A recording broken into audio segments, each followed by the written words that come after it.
A large portion of the Jewish nation has returned to its homeland, but the heart, soul, and mind of much of the Jewish nation are still in exile mode.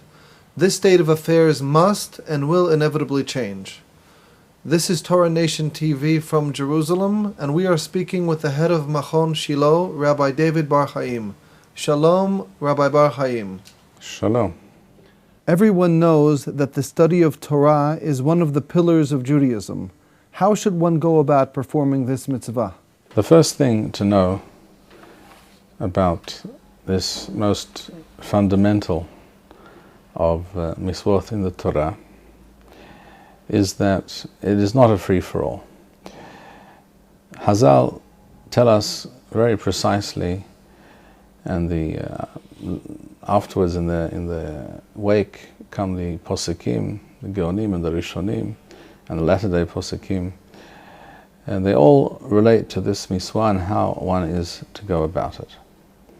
It says in the Gemara, in Masechet Kiddushin, the Talmud Bavli, Masechet Kiddushin Daf Lamed, Le'olam yishalesh adam shenothel, that a person should divide his time, as the Gemara goes on to say, it means on a daily basis, according to the interpretation at least of most of the Rishonim. The Gemara is telling us that every day one is to study Torah, and every day one is to study the different parts and areas of the Torah. When we speak of areas or sections or categories in the Torah, we speak of the classical division that Hazal speak of in that Gemara we just mentioned. It says there, Olam yishalesh adam shenothel, shalish b'mikra, shalish b'mishnah, u'shalish b'talmud. It speaks about the Mikra, the Tanakh, which refers to the 24 books of the Tanakh, of the Hebrew Bible. Mishnah, which refers in the first place technically to the Mishnah, that text known as the Mishnah, but more broadly to the entire body of the Torah She'Ba'al Peh, the oral tradition which appears in the Mishnah, in the different Baraitoth, in the Tosefta, and in other parts of the works of Hazal. And the third category mentioned by the Chachamim is Talmud, which both Rashi and Rambam explain to mean the in-depth study of Torah She'Ba'al Peh, comparing the different sources, understanding the differences between the different approaches and shitoth, which was done from time immemorial and later was written down, recorded both in the Talmud Bavli and in the Talmud Yerushalmi in a written form which we have today. But any in-depth study of the Torah sources is considered Talmud, and I would add that this also applies to study of the Tanakh in depth and other areas of the Torah in depth. In other words, any in-depth study it can be referred to as Talmud. At any rate, the Chachamim speak of these three areas of the Torah, these three categories, and that a person should devote some time every day to those three categories. With regards to the definition of those categories, Rambam writes in Hilchot Talmud Torah Perek Aleph that anything connected to the Torah Shebichtav, to the Tanakh, in other words, commentaries on the Tanakh, Perushim, are considered part of that section, belong in that category of the Torah called the Tanakh, for the purposes of this division that we speak of with regards to this halakha. Anything connected to the study of the Mishnah or other parts of the Torah She'Ba'al Peh that we mentioned earlier, like the Tosefta, etc., where the basic halakha is formulated and given over without too much explanation. All things to do with that and all commentaries on those texts are considered part of the category called Mishnah, and Talmud, anything that falls into the category of Talmud, anything that's connected to the study of Talmud, all the commentaries on the Talmud. And as I said before, this also applies to studying other areas, more philosophical and mystical areas of the Torah, and this also the Rambam writes explicitly in Hilchot Talmud Torah, that what the Chachamim refer to as Pardes, which includes Jewish philosophy, thought, mysticism, etc., all falls into the category called Talmud. What needs to be mentioned is that we find that there is a certain distinction between what the Rambam writes on this matter as to the division of time in question and the Ran.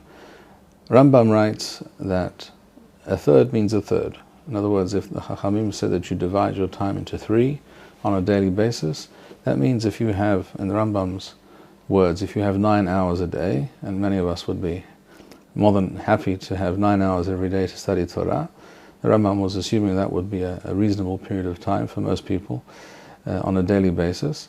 And we see how great the difference apparently is between our own day and the days of the Rambam. So the Rambam writes, if a person has 9 hours a day to study Torah, 3 should be spent on Tanakh, Mikra, 3 on Mishnah, and 3 on Talmud. The Ran says that it's not literally a third, but to put aside a certain amount of time, doesn't have to be exactly a third, but a reasonable, a significant amount of time for each one of those pursuits. It's difficult to know which of these two interpretations is the more correct, but I would lean towards the latter interpretation, the one that says that when we speak about dividing into 3 sections, these 3 sections do not necessarily have to be exactly equal. These 3 time periods don't have to be precisely equal, but we do have to set aside a time for each of these areas of the Torah. This also can be possibly understood from what the Ra'ah writes in his Perush on Avodah Zarah. At any rate, that is the halakha. This is the halakha as it is quoted also in the Shulchan Aruch in Yoreh De'ah, Siman Resh Mem Waw. Which of course leads us to the question, what about what goes on today? What do we see today? Do we find in yeshivot today that people are following this rule, this instruction, explicit instruction of Hazal? Unfortunately, we all know that the answer is most certainly not. What we find in essentially all yeshivot, or the vast majority of yeshivot, is that the main, if not only, text that is learnt regularly on a daily basis is the Talmud Bavli, to the exclusion of essentially everything else. And the question is, why did this happen, and is this a healthy state of affairs, and is this correct, and can it be justified?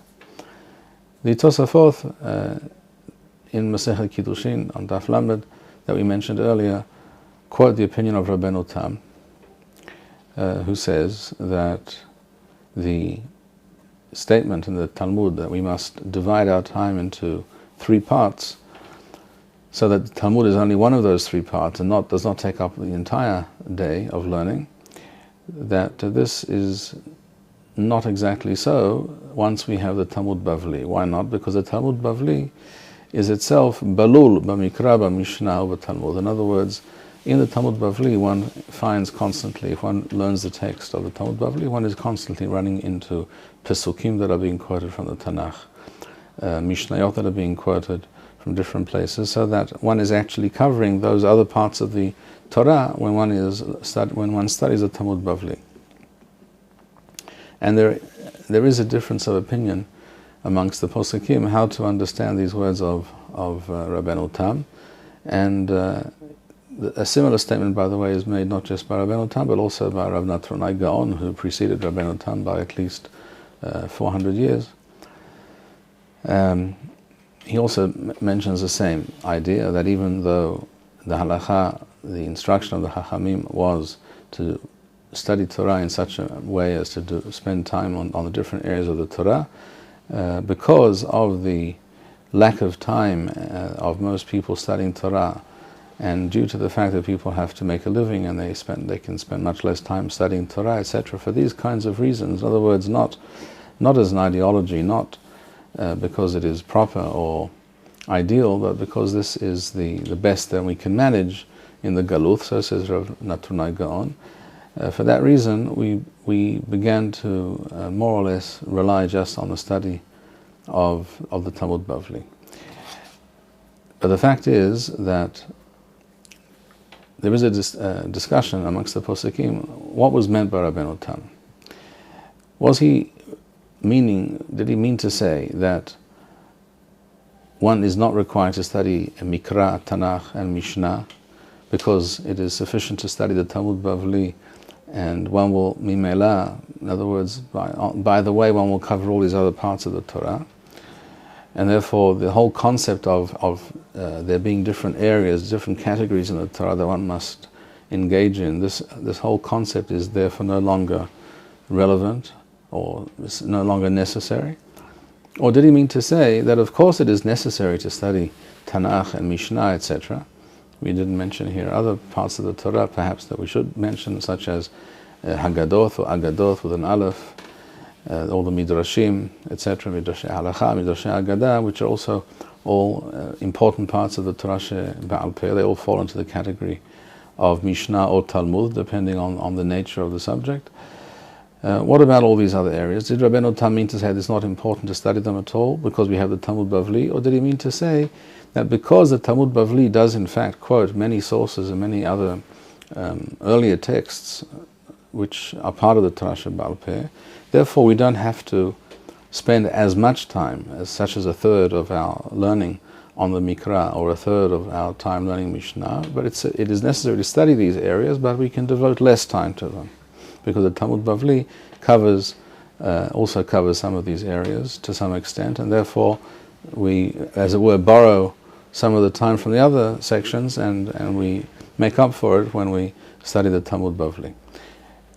If one looks in some of the earlier sources, such as the Tosafot of Rabbeinu El-Hanan on Avodah Zarah and other sources, one finds that this second interpretation of Rabbeinu Tam's position, which is quoted, by the way, by the Ramah in the Shulchan Aruch, is the correct interpretation. In other words, Rabbeinu Tam never intended to say that it is proper and correct to study just the Talmud Bavli. That clearly will not result in a balanced and proper performance of the Mitzvah of Talmud Torah. And it is a fact that, and even jokes are even made about this, that most yeshiva bochas do not know their Tanakh very well at all, unfortunately, to the extent that the joke is told about the yeshiva bocha who's asked, where is that pasuk? And they quote a pasuk to him, and he says, that's in Sanhedrin Daf Kaf Dalet. In other words, he doesn't know the Tanakh. He has a very, very limited knowledge of the Tanakh, but he does recall that he saw that pasuk quoted in the Gemara in Sanhedrin Daf Kaf Dalet, which is very possibly true. But that's not what was intended by the Chachamim at all. So it is well known that the situation is not as it should be, and it's clear that Rabbeinu Tam did not intend what some people have understood, that all we need to do is to study the Talmud Bavli. This is not true. The intention of Rabbeinu Tam and others, probably like Rabbi Natan as well, as we mentioned, and other Rishonim, was to state that the Talmud Bavli is a huge work. The study of it involves much time and effort, and it does quote many of the earlier sources, and therefore we can spend less than a third in terms of time. We don't have to insist on each category of the Torah being learned for exactly the same period of time. We can rely on the fact that we study the Talmud Bavli, which is Balul, which includes all these other things as well, in order to divide the time a little bit differently, which is essentially also what the Ran was saying, that the three sections, the three parts of the day of our learning do not have to be equal parts.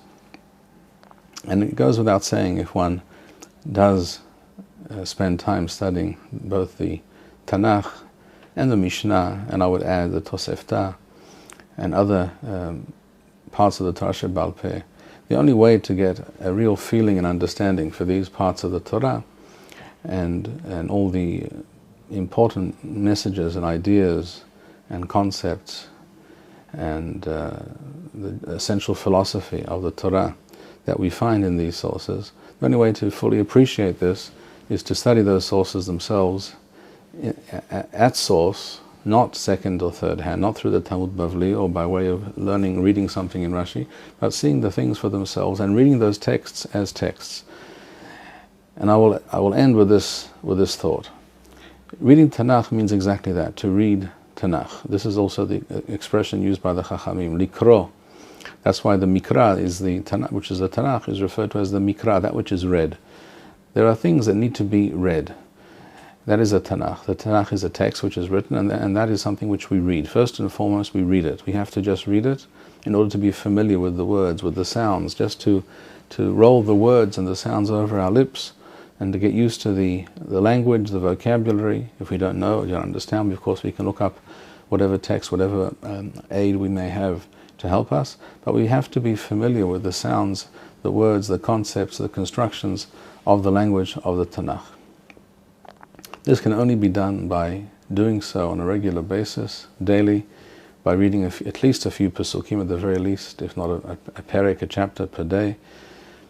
And it is by studying the text as a text, reading it as it were, as a block of text, one Pasuk after the other, even if it's only a few Pesukim per day. This develops an understanding, an appreciation of the Torah bichlal and of the Torah shebichtav bifrat. Specifically, this is something which cannot be achieved in any other way. And the same goes for the Mishnah and the Tosefta. These are works which have to be read because we have the text, and if you don't know it, you're not born knowing it by heart, so you have to read it. But once you have read it, one should also attempt to do what the Chachamim tell us, and that is l'shanen. The Mishnah is called Mishnah because it is something which is mishunan, which is something which we repeat and learn by heart. The Mishnah was designed to be studied and learned by heart. And people are capable of doing this, but they're not really aware that they're capable because they have not been trained to do so. And that is a great pity. The faculty of the human mind to memorize material exists in different people to different degrees, but we all have this faculty, we all have this ability, and it is a very important ability, but it is like a muscle. If you don't use it, you won't have very much of it. The more you use it, the more you do it, the more you try and memorize texts like the Mishnah, which is designed, which is worded, which is formulated in such a way as to be easily memorized, then the more one finds that the more one understands and memorizes quite quickly and is able to retain in one's memory, particularly if one makes a point of repeating and reciting things that one has learned in the past also on a daily basis. Exactly in which way, in which order to do this, how to build a kind of daily and weekly and monthly program is something that perhaps we will discuss another time. Thank you, Rabbi Bar-Hayim. We would like to suggest the following opportunity to our viewers. If you identify with Rabbi Bar-Hayim's message and would like to sponsor or dedicate a video interview with the Rabbi in honor or memory of a loved one, if you would like to obtain Birkon Nusach Eretz Yisrael or invite the Rabbi for a speaking engagement, please email us at office@machonshilo.org.